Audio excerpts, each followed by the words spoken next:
Qui dit été et chaleur, dit aussi risque d'orage accru. Alors si les éclairs et les nuages noirs nous offrent souvent des spectacles à couper le souffle, il n'en reste pas moins porteurs de danger. Chaque année, en moyenne 453 000 impacts de foudre sont détectés au sol par Météo France. Et au total, une dizaine de personnes meurent chaque année foudroyées. Alors pour savoir comment bien se protéger face à la foudre, on a demandé à Pierre Warsmann de nous expliquer les gestes à adopter en cas d'orage. Je suis constructeur-installateur de systèmes de protection contre la foudre et je suis également membre fondateur et trésorier de l'association Protection Foudre. Il va falloir éviter de se trouver au contact de choses qui peuvent être elles-mêmes foudroyées. Par exemple, éviter de téléphoner avec un téléphone fixe. Le téléphone fixe, il est relié par un fil à des installations extérieures, il peut donc vous conduire une perturbation. Si vous avez besoin de téléphoner, privilégiez le portable. Autre chose, évitez de prendre des bains ou des douches, parce que l'eau qui arrive dans votre baignoire ou dans votre douche, elle est conduite par des canalisations métalliques. Ces canalisations peuvent elles-mêmes être impactées quelque part par la foudre et être conductrices de courant. De même, évitez les courants d'air, fermez les portes et fenêtres et évitez de vous approcher des ouvertures. Il y a un phénomène qui n'est pas forcément scientifiquement bien expliqué, mais qui est constaté et depuis des siècles, c'est le fameux phénomène de la boule de feu, où des gens voient entrer par la fenêtre une boule de feu, et donc de voir en fait ce courant qui va circuler, donc qui peut être à la recherche d'un point d'écoulement à la Terre. Quant aux appareils électriques, il est clair qu'il y a le bon vieux remède de grand-mère consistant à débrancher tous les appareils de façon à les prémunir contre la foudre. C'est une technique qui marche, mais c'est une technique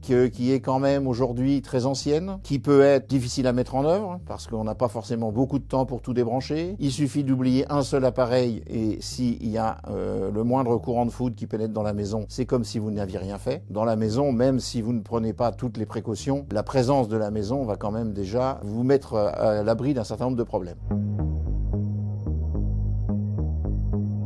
À l'extérieur, il y a des réflexes de base. Si on est au milieu d'un espace découvert et qu'on n'a pas le temps d'aller se mettre à l'abri nulle part, il faut se recroqueviller, s'accroupir au sol de façon à former l'aspérité la plus réduite possible. Si vous êtes en montagne, vous descendez de l'arête. Ne restez pas au sommet perché sur l'arête. Autre précaution, quand il y a de l'orage, souvent il pleut. Et la première idée, c'est de se mettre à l'abri de la pluie avant même de penser à la foudre. Et le réflexe de tout un chacun va être de courir vers le premier arbre venu. Si cet arbre est un arbre isolé, cet arbre va vous mettre beaucoup plus en danger que vous ne l'auriez été dans votre position initiale. Puisque l'arbre, lui, va représenter un point d'impact évident pour le courant de foudre. Et il faut absolument éviter de se baigner par temps d'orage. Parce que l'eau est une surface qui est très conductrice. Et votre corps, du coup, plongé dans l'eau, devient encore plus conducteur qu'il n'est naturellement. Donc, si vous vous baignez et que vous êtes impacté directement par la foudre ou qu'un courant de foudre frappe la surface d'eau dans laquelle vous êtes à proximité, vous êtes très en danger. Donc, première chose, sortir de l'eau au plus vite. Et deuxième chose, si la plage est très grande et que vous n'avez matériellement pas le temps de gagner un abri, faites en sorte de ne pas rester sur le sable mouillé. Venez déjà sur le sable sec, ça sera beaucoup moins conducteur et donc vous serez moins exposé que sur le sable mouillé. Autre chose importante, parce que là on parle comme si on était seul à l'extérieur. Si vous êtes en groupe, ne restez pas groupés. Dispersez-vous. 3 mètres est une bonne distance entre les différentes personnes. De façon à ce que si par malheur une des personnes du groupe est impactée, ça s'arrête là. Ça ne gagne pas.